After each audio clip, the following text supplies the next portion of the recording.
Assalamu alaikum wa rahmatullahi wa barakatuh, hayyakumullah wa bayyakum. Vous avez été nombreux à m'avoir posé cette question dans les commentaires. Qu'est-ce qui a mené certaines personnes à accuser injustement Cheikh Ali Farkous, hafidahullah, de Qutbi, de Sururi, de Khariji? Il va falloir aborder, Allah yabarik fikoum, cette question sous deux angles. Le premier angle, c'est, on va dire, un problème de comportement. Naam. Euh, Ça, on a pu le remarquer au sein des Tullab al-Ilm, même au sein de certains mashayikh, qu'il y a un problème de comportement. C'est-à-dire que on va se précipiter. On ne va pas écouter, on ne va pas chercher en profondeur.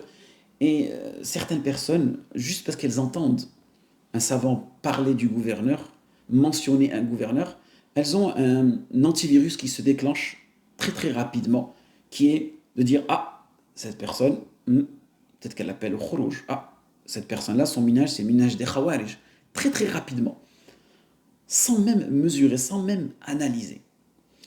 Le deuxième angle qui est important, c'est au niveau de la méthodologie. C'est-à-dire que certaines personnes ne font pas la distinction entre ce qui peut être une question principale et une question secondaire.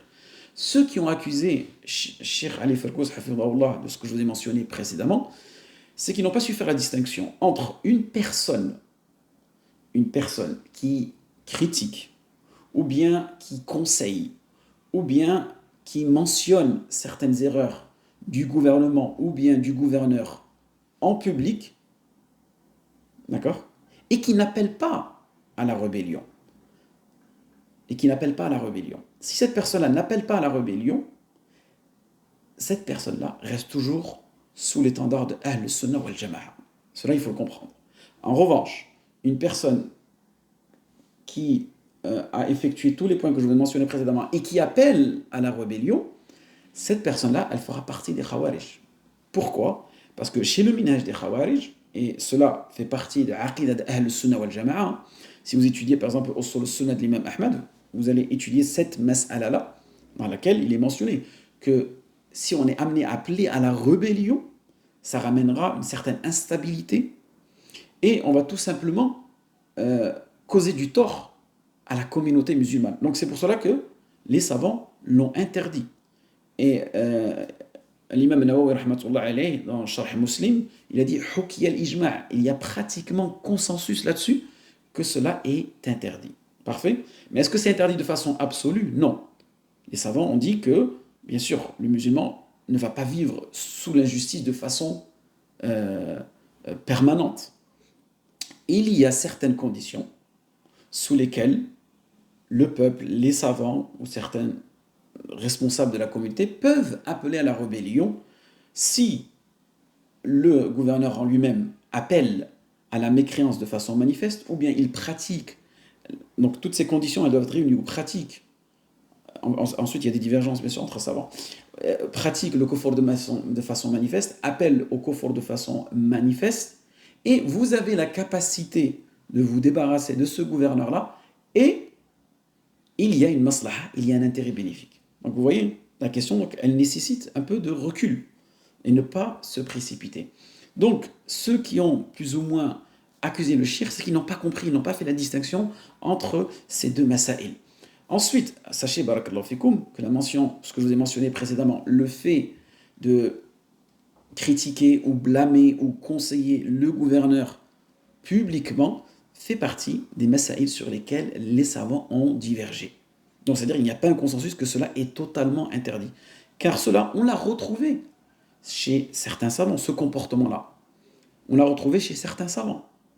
Certains savants ont comme attitude, ont comme caractère de se tenir loin des gouverneurs et ils osent critiquer, blâmer publiquement ce que le gouverneur ou ce que le gouvernement aurait effectué. Et ici, la critique, elle n'est pas sur le gouverneur en lui-même, mais l'acte qu'il a effectué. Car ce serait dans le but de le rectifier. Et Cheikh Al-Farkous, il a été attaqué sur ce point-là, parce que dans l'une de ses fatwas, il dit que le gouverneur, dans un premier temps, on doit le conseiller de façon privée, d'accord? Si, après l'avoir plus ou moins conseillé de façon privée, on voit qu'il n'y a toujours pas de résultat, il peut être possible de le conseiller publiquement s'il y a bien sûr un intérêt public. Parfait. Et Cheikh Al-Abbad aussi, il a une fatwa que certaines masaïl, lorsqu'elles ont été plus ou moins, on va dire, propagées publiquement, il y a eu vraiment une erreur publique, que parfois, on peut utiliser certains médias, à travers les journaux, à travers la presse, pour dénoncer cette erreur publique que le gouvernement aurait commise.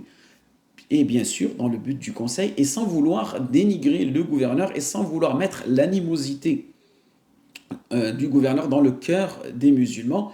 Et bien sûr, on n'appelle pas à la rébellion. Donc voilà, c'était pour vous expliquer cela. Donc petit récapitulatif rapide, il faut bien faire la distinction entre la question principale qui est al-khuruj, appeler à la rébellion, qui est interdit, il y a pratiquement consensus, et le fait de critiquer le gouverneur. Et cette masala, je vous dis qu'il y a une légère divergence, mais parce que certaines personnes ont mis le fait de critiquer le gouverneur, ce qu'on appelle khuruj al-lisan, c'est-à-dire le fait de se prononcer, le fait de manifester une parole publiquement, ont fait une analogie et ils l'ont rattaché au asl qui est al-khuruj. Et on voit qu'en réalité ici l'analogie elle est tronquée parce que cette mention-là, c'est ce que je vous ai mentionné là, c'est un ijtihad de certains savants et ce n'était pas mentionné chez les prédécesseurs. Wallahu a'lam wa faqakum Allah lima yuhibbu wa yarda.